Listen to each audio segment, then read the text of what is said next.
So today I'm going to show you guys how I tan rabbit hides. Now, as you can see, I've butchered 3 rabbits already. Went ahead and I got them split open because I pull them down kind of like a dress. Got to make sure you cut the legs and all that where it opens up. Now you can leave the tail and the head on there if you choose, not the actual bone, but the ears and the tail. You can leave them on there if you want, which I can show you in another video if you guys are interested. So what I got me a piece of board wide enough. What I'm going to do is I'm going to put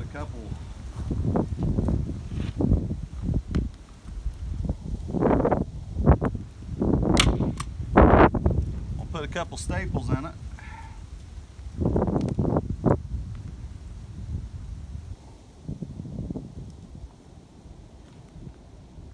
Thought that was a leg, he's just a fat bunny.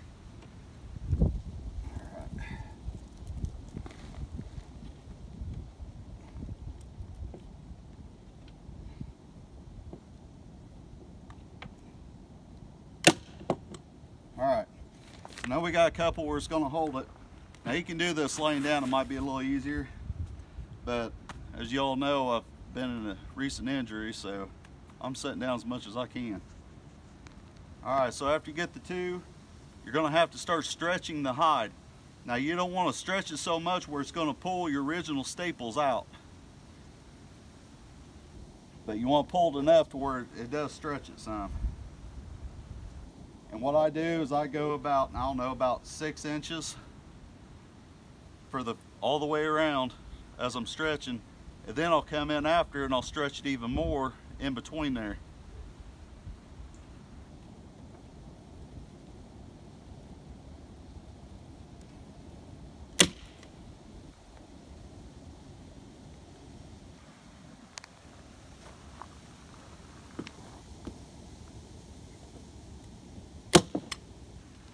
Now when you do this, you want to try to keep close to the edge as possible, because you don't want to put a bunch of holes inside your hide if you can help it. Nobody's going to pay very much money for a holy hide.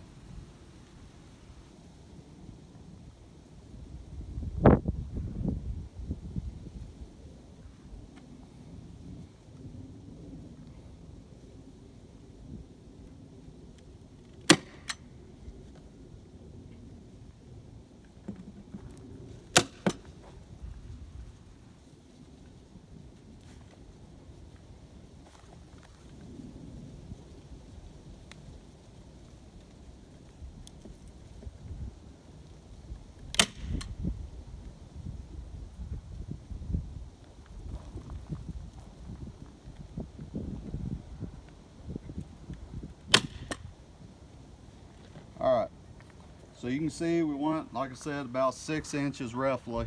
I mean, it's not perfect, but I got it to where it's fairly stretched out now. So now what we're going to do is we're going to stretch it just a little bit more in between.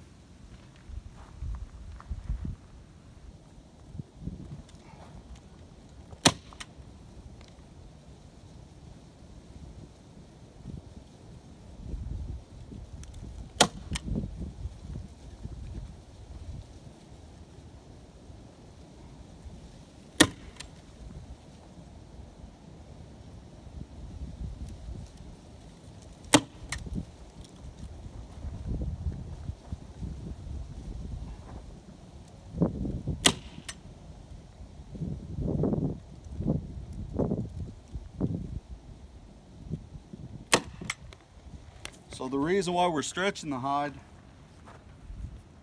so whenever an animal dies or whatever, what it does is it starts going inwards and it hardens up. So now if you was making something like a boot, then yeah, you'd want tougher leather. You wouldn't stretch it out near as much, and it'd be okay to let it contract a little bit. But we want something pliable. I mean, most of these are probably going to be on somebody's table or back of their chair or something like that, something soft. So what we're doing here is we're just stretching it out, and as it tries to pull itself in together, it won't be able to do that, and it'll give it a little bit more elasticity.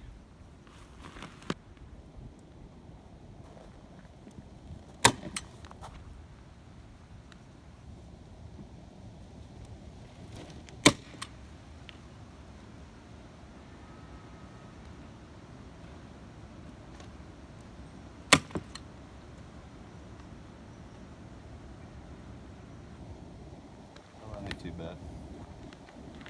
So I use a staple gun. That's how I do mine. It's easy. It leaves tiny holes.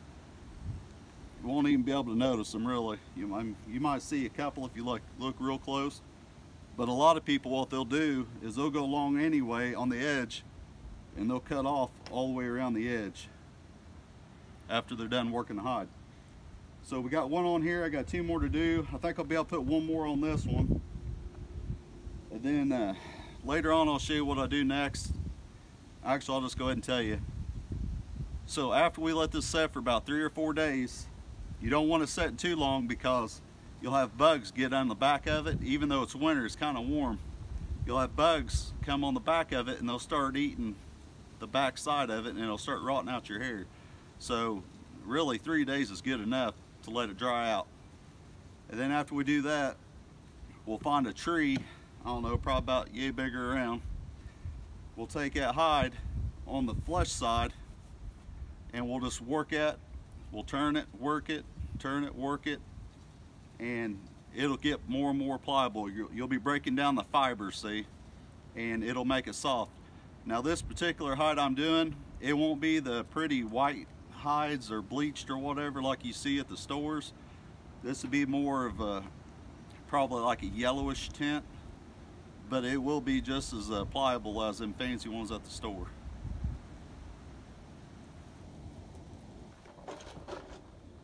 Okay, as you can see, we got 3 of the hides all stretched out and stapled.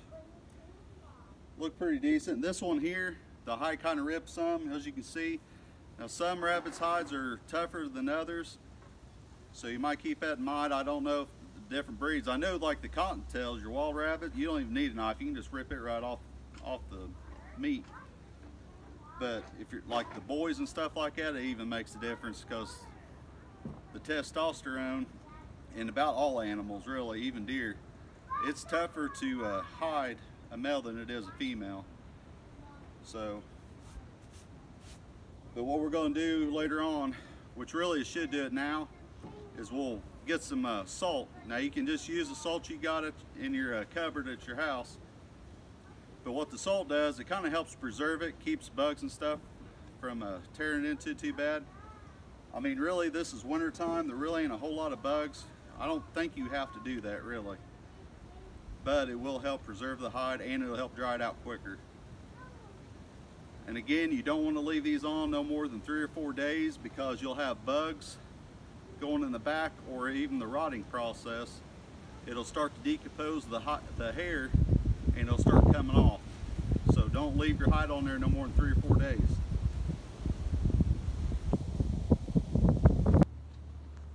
Now something to keep in mind if you're doing this and you're going to be having them outside, which most of you are going to, have it up off the ground, because if you got a dog or cat, or your neighbors do, they're going to rip this off as soon as they can.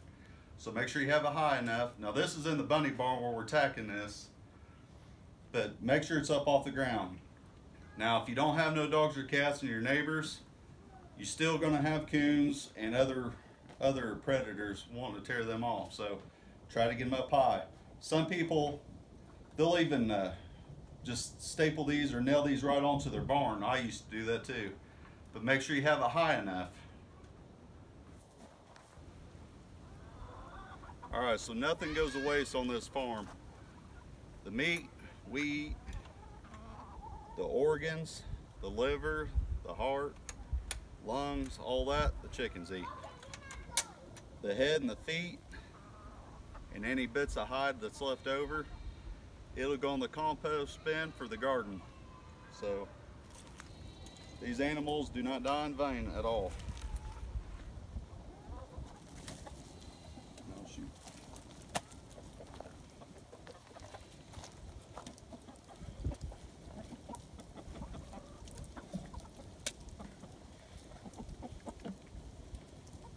And if you guys didn't know, all a chicken is just a barnyard buzzard, so they'll eat anything. They really will.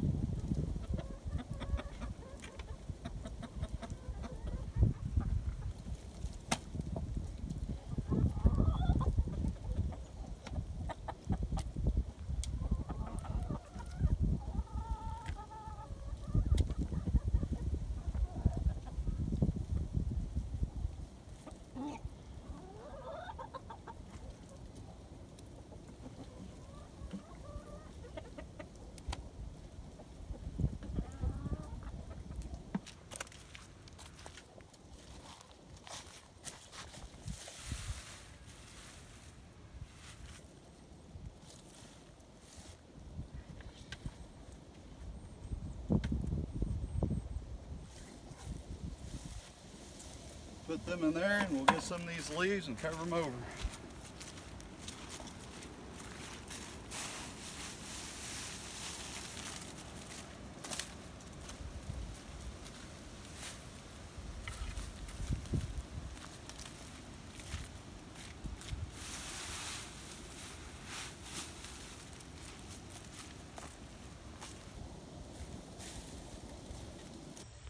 We hope you enjoyed watching Chamberlain Family Farms.